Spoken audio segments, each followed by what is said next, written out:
Céline Curiol, en préparant cette interview, je vous ai demandé de bien vouloir réfléchir aux romans et écrivains qui ont été importants, voire fondateurs dans votre parcours de femme, de lectrice, d'écrivaine.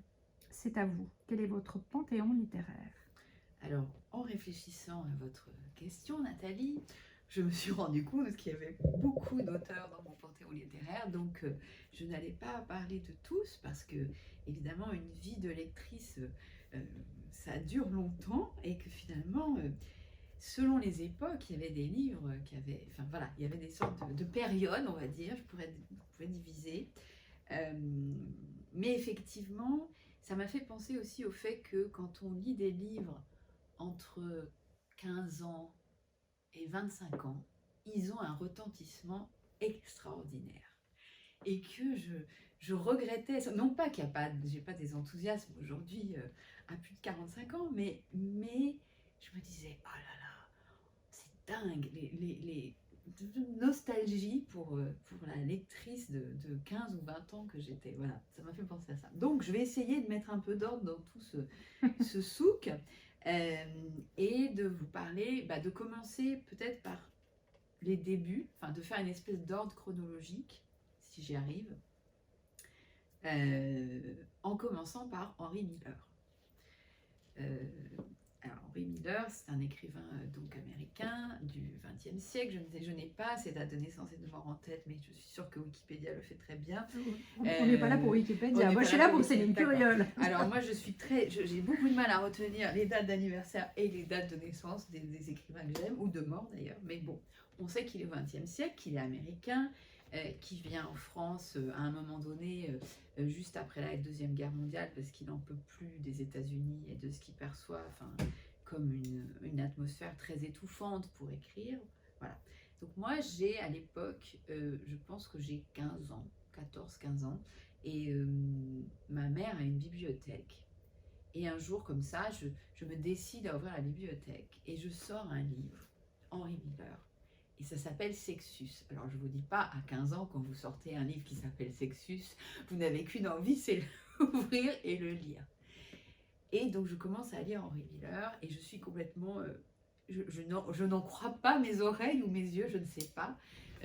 Parce que, évidemment, ça me change des lectures que j'ai eues, évidemment. Donc, je pique le livre à ma mère sans lui dire, parce que j'ai l'impression de lire un truc absolument interdit, alors que voilà, ça peut pas être du tout, ça va. Enfin, aujourd'hui, ça ferait rire beaucoup de gens. Et donc, je commence vraiment à m'intéresser à Henry Miller et à lire. Voilà, c'est cette trilogie Sexus, Nexus, Plexus. Je pense que je comprends la moitié de ce que Miller essaie d'expliquer, mais c'est pas grave parce que sans le formuler, je crois que je comprends que le désir et l'écriture, c'est lié. C'est vraiment très lié. Je pense que ça, c'est la première connexion très importante. Avant ça, j'aurais peut-être dû parler quand même, je l'ai oublié, le pauvre Dostoïevski. Avant ça, j'ai lu Crime et Châtiment de Dostoïevski, qui est un livre qui m'a... Je crois que c'est vraiment le fondement, ce livre. Parce que je lis Crime et Châtiment, j'ai été envoyée dans un voyage scolaire absolument en Hollande, je comprends absolument rien de ce que les gens racontent autour de moi. Et ma mère a mis ce livre dans mes bagages et je le lis en 2 semaines, je lis les 2 tomes, de toute façon j'ai rien d'autre à faire. Et je me dis, mais c'est pas possible, je suis Raskolnikov. Alors qu'on n'a rien en commun. On est vraiment, c'est un jeune étudiant russe du XXe siècle, moi je suis une jeune fille française, enfin lui du début du XXe, moi à la fin du XXe, et pourtant j'ai l'impression que, voilà, quand Raskolnikov assassine la vieille usurière, je suis là, j'ai la hache, je fais tout ça, je comprends tout, je vois pourquoi. Enfin, bref. Et je me dis, mais c'est merveilleux qu'un roman puisse faire ça. C'est vraiment dingue.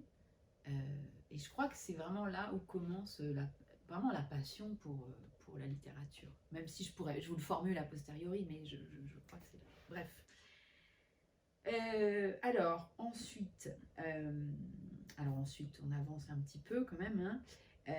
George Orwell, 1984. Là aussi, extraordinaire auteur. Alors c'est difficile de dissocier ce que je sais d'Orwell aujourd'hui par rapport à ce que j'en savais quand je l'ai lu, mais en tout cas 1984, c'est d'une telle intelligence, d'une telle clairvoyance, et je l'ai relu depuis plusieurs fois, et chaque fois je me dis, mais comment un homme peut, enfin un écrivain, enfin quelqu'un peut avoir cette justesse à la fois dans l'écriture, dans la réflexion politique, dans l'utilisation du langage. Et moi, je suis vraiment orwellienne dans mon approche de l'écriture, c'est-à-dire dans voilà, cette justesse, et en même temps la simplicité, c'est-à-dire Orwell, il n'était pas du tout pour faire des choses alambiquées, au contraire, il luttait contre l'enfumage qu'on peut avoir en utilisant, en sortant les grandes expressions, les grands mots, mais il fallait voilà, vraiment... parce que sinon, c'était une manipulation, et une manipulation qui devenait très vite une manipulation politique. Donc on se devait d'avoir l'honnêteté, c'est ce que je dis à mes étudiants, vous devez avoir l'honnêteté de trouver le mot. Vous ne pouvez pas être paresseux. Il faut que vous trouviez le mot pour ce que vous voulez dire. Parce que sinon, vous véhiculez vous-même, vous devenez le support de choses qui vous dépassent et que vous ne contrôlez pas et que comment dire, vous propagez, je ne devrais pas parler comme ça en temps de Covid, mais vous propagez à travers le langage que vous laissez utiliser. Bref, ce n'est pas une conférence sur le langage, mais voilà. Donc, George Orwell. Il y a un poète, Rainer Maria Rilke, Lettre à un jeune poète. Ça, c'est définitif. Ça, je pense qu'il faut l'offrir à tout. J'imagine que vous l'avez lu. Oui, ça fait partie des questions. Quel est le livre que vous pourriez offrir oui, voilà. Ça, c'est sûr. Enfin bref, je ne vais pas raconter les livres, mais ces lettres, pour moi, ont été... Et il dit quelque chose. Alors, parce que je ne vais pas me rappeler de la citation exacte et je ne lui ferai pas honneur en citant mal, mais où il parle de ce qui est difficile. Et le fait que nous devons toujours aller vers ce qui est difficile, parce que c'est là où nous apprenons, c'est là où nous grandissons, c'est là. Et pour moi, je ne me rappelle pas à quel âge j'ai lu ça, mais j'avais moins de 20 ans, ça a résonné et je me suis dit, non mais vraiment, oui, c'est ça, il faut aller vers le difficile, même si c'est difficile, mais parce que c'est là où et continuer à apprendre, et toujours continuer à apprendre, exactement, et changer aussi. Et c'est la grâce. Voilà, c'est ça. C'est la grâce. C'est ça. Donc, Rilke, merci beaucoup. Grâce à vous, j'ai relevé. Mais c'est marrant quand on y pense, la lecture. Pourquoi faire confiance à un... Voilà, je lis ce type, je ne sais pas qui c'est.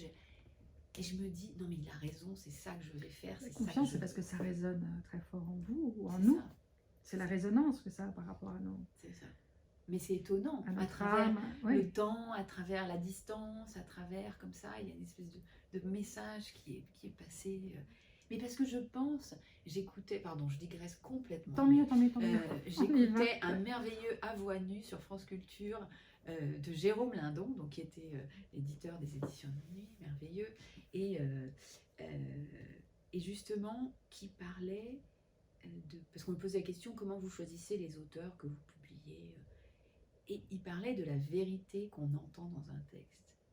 Et ça, je pense que c'est essentiel. Et je pense qu'il n'y a aucun doute quand on lit Lettre à un jeune poète que Rilke, il y met son cœur, son âme, ses tripes, ce que vous voulez, mais qu'il n'y a pas d'artifice. Que pour lui, c'est ça la vérité. Alors, c'est peut-être pas la vérité, mais que c'est vraiment ça, la vérité. Et il y a quelque chose d'extrêmement précieux dans ça, comme quelque chose qui serait distillé comme ça, puis qu'on donnerait... Voilà, donc Rilke. Alors, où j'en suis dans mon affaire? Kafka. Pour l'instant, vous allez me dire, vous n'avez cité aucune femme, mais j'ai pas oublié, elles arrivent. J'ai pas de sujet avec ça. Mais c'est vrai que, non mais c'est moi qui me le dis, mais c'est vrai que quand, jusqu'à un certain âge, je n'ai pas lu d'auteur femme. C'est de hasard. Non, parce que je pense qu'il y avait, il y a peut-être encore une prédominance des écrivains comme la figure du grand écrivain. On ne disait pas la grande écrivaine, on disait le grand écrivain. Et il me semble que peut-être ça a orienté peut-être les lectures là-dessus, je sais pas. Alors Kafka, là encore, c'est fracassant parce que c'est. Je pense que le premier, évidemment, c'est la métamorphose. Alors là aussi, le type qui se réveille en cafard, là, c'est génial. C'est juste génial. Et Kafka, pour moi, c'est le mélange extraordinaire de l'imagination et en même temps du sérieux. C'est-à-dire, c'est pas délirant, hein, c'est un truc qui prend un truc tout bête. Pourtant, vous avez l'impression, c'est pas du fantastique. Vous avez l'impression d'être dans une réalité très normée, très réelle. Et puis, il y a un truc comme ça qui arrive, qui est absurde, et en même temps, il arrive à en faire un conte philosophique extrêmement poignant et sombre en même temps, parce que c'est quand même terrible. Et même chose que si vous prenez le château, le procès, il y a il fait des espèces de décalages comme ça que moi je trouve merveilleux. Et puis surtout, vous connaissez l'histoire des lettres à la poupée de Kafka qui sont merveilleuses. Hein. Et puis, je sais pas, j'ai l'impression que c'est quelqu'un que j'aurais voulu rencontrer si j'avais pu. Voilà. Et puis, il faut lire ces lettres d'amour à Milena Jesenska qui sont merveilleuses. Absolument, ça fait partie de mes correspondances. D'accord. Ouais, mes chouchous. Il y en a quelques-unes, mais vraiment les lettres à Milena. C'est merveilleux. Absolument merveilleux. Tout à fait. Alors, bon, on continue. Samuel Beckett. C'est des très grands classiques, mais je suis très classique. Bah oui, mais tant mieux. Donc Beckett, bon, alors là, c'est vraiment la découverte d'une écriture de. C'est pas possible qu'on puisse écrire comme. Non, mais c'est pas possible qu'on puisse écrire comme ça. C'est pas possible. Il y a vraiment un truc. Il y a un type qui a écrit comme ça. C'est juste. Enfin, pour moi, ça fait partie. Alors après, je parlerai d'une femme qui a eu cet effet-là aussi. C'était Nathalie Sarraute. Mais dans un tout autre registre. Mais espèce de dire, ah oui, on a le droit de faire ça, on peut faire ça avec les mots, c'est merveilleux. Donc Beckett, et puis alors, moi il me fait rire, alors je sais que c'est, plein de gens ne vont pas trouver Beckett drôle, espèce d'absurdité, et puis son côté, je sais pas comment dire, hybride entre deux langues, le fait qu'il ait eu deux langues, qu'il ait travaillé dans deux langues, donne un résultat tout à fait une richesse et il s'autorise des choses qu'on ne s'autoriserait pas, qu'un écrivain français ne se serait jamais autorisé, et c'est ça qui est merveilleux. Bon, un ami me recommande La mort d'Ivan Ilitch de Tolstoï. Oh, merveilleux. Ça, du coup, ah oui, Tolstoï, c'est pas possible, c'est inévitable, vous pouvez pas ne pas le lire. C'est l'ami qu'il faut garder. Oui, c'est ça. On va pas le lâcher, lui. C'est merveilleux. Donc Sarraute, j'en ai parlé, mais Sarraute, ça vient assez tôt quand même. Et puis, ce qu'elle arrive à faire avec c'est pas de la dissociation de conscience, mais c'est le fait d'écrire avec plusieurs voix le même personnage, plusieurs voix intérieures.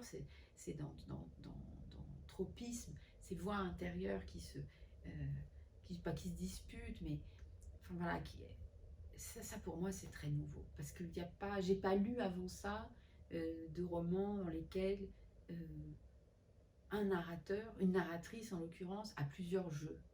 C'est un truc que j'ai pas vu, donc ça m'impressionne.